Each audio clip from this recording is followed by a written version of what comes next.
রাত 2:17। Arif mobile scroll করছিল। হঠাৎ স্ক্রিনে নোটিফিকেশন, ফ্রন্ট ক্যামেরা অন আছে। আরিফ থমকে গেল। সে তো ক্যামেরা চালু করেনি। ফ্রন্ট ক্যামেরা খুলে গেল নিজে থেকেই। স্ক্রিনে দেখা গেল আরিফ ঘুমের ভঙ্গিতে বিছানায় শুয়ে আছে।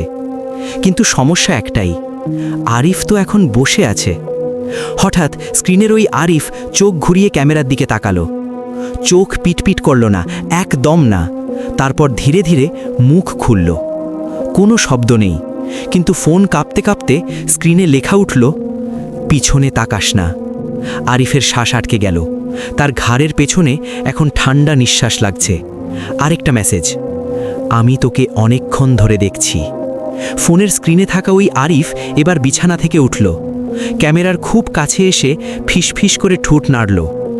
আমার চোখ পিটপিট করে না, কারণ আমি কখনো ঘুমাই না। ঠিক তখনই আরিফ বুঝল ঘরের আয়নায় একটা ছায়া নড়েছে।